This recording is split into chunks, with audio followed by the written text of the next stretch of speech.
اس میں تو پھر نماز، روزہ، حج، زکوٰۃ جو افعال ہیں، اعمال ہیں، نظر آنے والی شے ہیں، آنکھوں سے دیکھی جا سکتی ہیں، ان کو شامل کیا گیا ہے۔ اور اسی پر پھر جو اہم ترین فتویٰ ہے امام اعظم امام ابو حنیفہ کا، الفقہ الاکبر کا سب سے اہم فتویٰ، وہ یہ ہے کہ کسی شخص کی اس کے عمل کی بنا پر تکفیر نہیں کی جائے گی۔ تارک صلاۃ کافر نہیں قرار دیا جائے گا، منکر صلاۃ کافر قرار دیا جائے گا۔ تارک صلاۃ مجرم ہے، تعزیر ہوگی، اسے مارا جائے گا، اسے جیل میں ڈالا جائے گا۔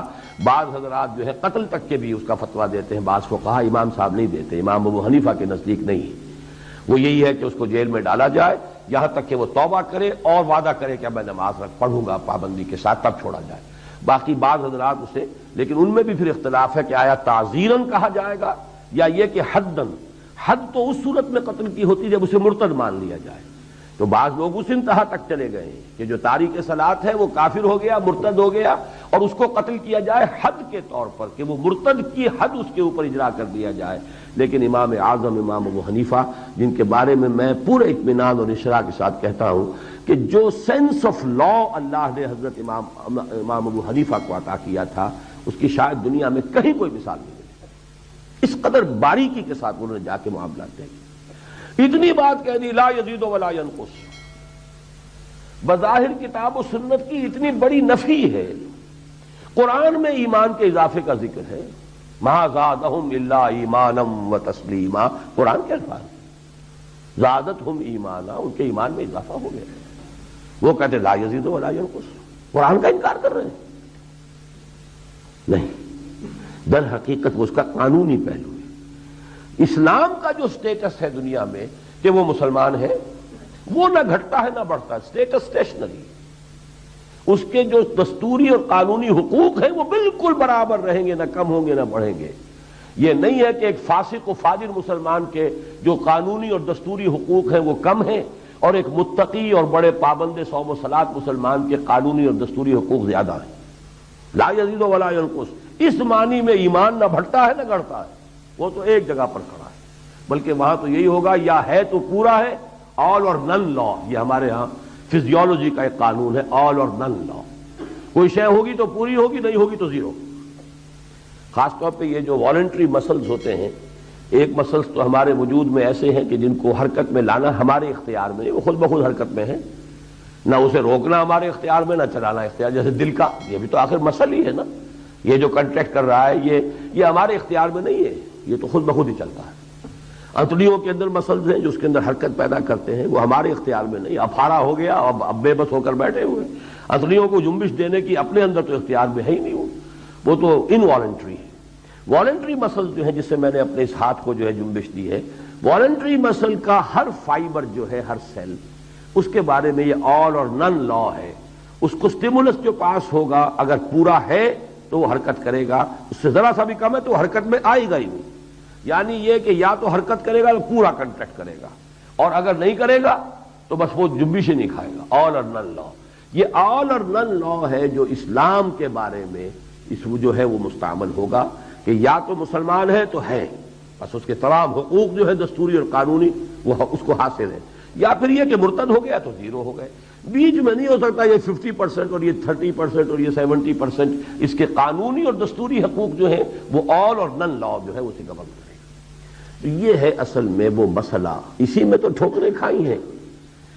سب سے بڑا گمراہ کن فرقہ جو پیدا ہوا اسلام میں وہ خوارج کا تھا، اور یہ خوارج اتنے متقی، اتنے زاہد، اتنے نمازی، اتنے عبادت گزار، اتنا روزہ رکھنے والے تھے کہ اس وقت کے ماحول میں ان جیسا کوئی تھا ہی نہیں بحیثیت مجموعی۔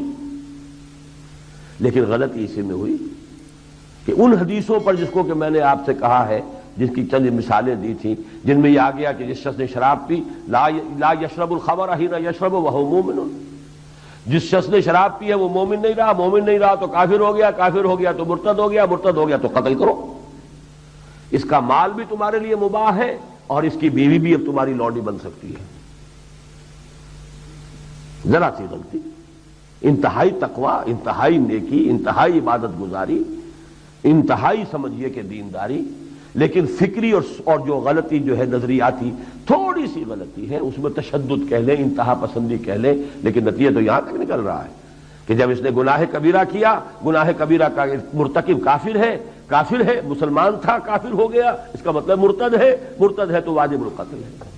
اس کا مال بھی مباح ہے، آپ لیجئے، وہ اب آپ کے لیے مال غنیمت ہے، اس کی بیوی ہے یا اس کی جو بھی خواتین ہیں وہ بھی مباح ہے، وہ تمہارے لیے کنیزوں کی حیثیت سے اب گویا کہ تمہارے لیے مال غنیمت ہے۔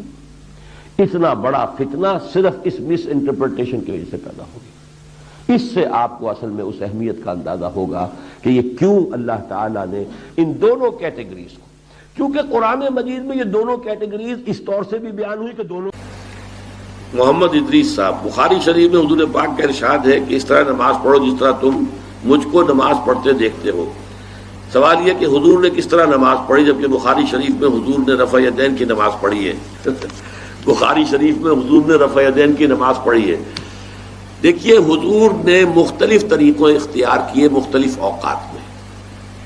اب صحابہ کا طرز عمل یہ ہوتا تھا کہ مثلا ایک روایت آتی ہے کہ ایک صحابی حضور سے ملنے آئے، کوئی بدوی تھے، دیہات کے آدمی تھے، انہوں نے حضور کو دیکھا کہ آپ کا گریبان کھلا ہوا تھا، آپ نے بٹن لگائے ہوئے نہیں تھے۔ پھر انہوں نے ساری عمر اپنے گریبان کے بٹن نہیں لگائے کہ میں نے محمد کو اس طرح دیکھا ہے صلی اللہ علیہ وسلم۔ اب یہ ان کا جذبہ ہے، ان کی نیکی ہے، اتباع کا جذبہ ہے۔ یا ایک سفر میں کسی نے دیکھا کہ حضور ایک درخت کے نیچے سے ہو کر گزرے، اب وہ جب بھی جاتے تھے ادھر اس کے نیچے سے ہو کر گزرتے تھے، چاہے اس کی کوئی مقصد نہیں، لیکن یہ بھی ایک اتباع کا جذبہ ہے۔ تو اس میں یہ ہے کہ نماز کی بعض چیزیں ایسی ہیں کہ جن میں معلوم ہوتا ہے کہ حضور کچھ اس میں رد و بدل کرتے رہے۔ کبھی آپ نے ہاتھ بالکل کھلے چھوڑ کر بھی نماز پڑھی ہے، کبھی آپ نے ہاتھ نیچے باندھے ہیں، کبھی اوپر باندھے ہیں۔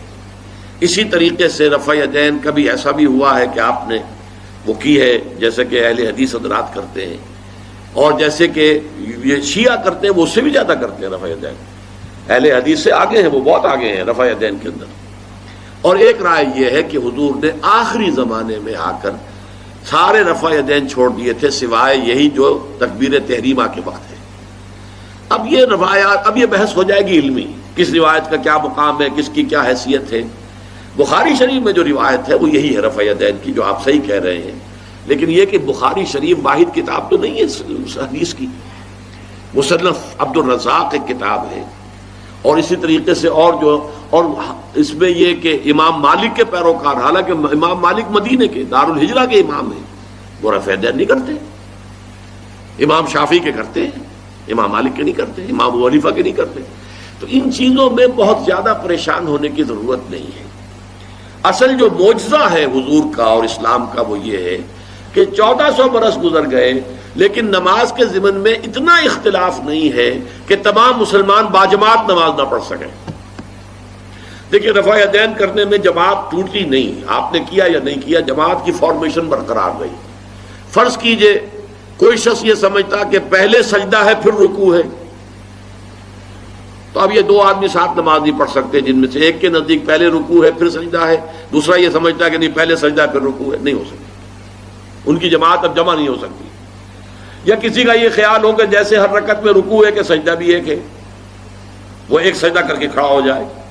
اب ظاہر بات ہے دوسرا شخص جس کے نزدیک دو سجدے ہیں وہ ایک اور سجدہ کرے گا، فارمیشن ٹوٹ گئی، اب وہ ساتھ نماز نہیں پڑھ سکتے۔ 1400 برس بیت گئے، مشرق بعید سے مغرب بعید، پوری دنیا، آج تو کوئی کونا ہے ہی نہیں جہاں مسلمان نہ ہو، لیکن جو سالڈ مسلمان جو ہیں وہ تو آپ سمجھیے کہ انڈونیشیا سے لے کر موریتانیہ تک تو مسلمانوں کی کتنی بڑی تعداد ہے۔ لیکن کہیں ایسا نہیں ہے کہ آپ کی فارمیشن ٹوٹتی ہو، کوئی ایسا مسلک نہیں ہے جس میں یہ خیال ہو کہ مغرب کی رکعت میں 2 ہیں جیسے فجر کی ہے، نہیں، کوئی 3 رکعتیں ہیں۔ کوئی ایسا مسلک نہیں جس میں یہ معلوم ہو کہ فجر کی رکعتیں 3 ہیں 2 نہیں ہے، کوئی نہیں۔ عصر کی 2 ہیں یا 4 6 ہیں، کوئی نہیں۔ وہی رکعت کی ترتیب، پہلے کھڑے ہونا ہے، پھر رکوع ہے، پھر کھڑے ہونا ہے، پھر سجدے میں جانا ہے، پھر بیٹھنا ہے، پھر سجدہ، پھر کھڑے ہونا۔ فارمیشن نہیں ٹوٹتی، شیعہ ہو، سنی ہو، اور اس میں حنفی ہوں، مالکی ہوں، شافعی ہوں، حنبلی ہوں، زیدی ہوں، ظاہریہ ہوں، کوئی بھی ہو، کسے باشد، تمام مسلمان مل کر جماعت سے نماز ادا کریں گے اور ان کی جماعت ٹوٹتی نہیں۔ یہ ہے جس کو ہمیں سمجھنا چاہیے۔ یہ کیوں ہے؟ صلو کما رأیتمونی اصلی، کہ حضور کی کو جس طرح دیکھا صحابہ نے نماز پڑھتے ہوئے ویسے نماز پڑھ رہے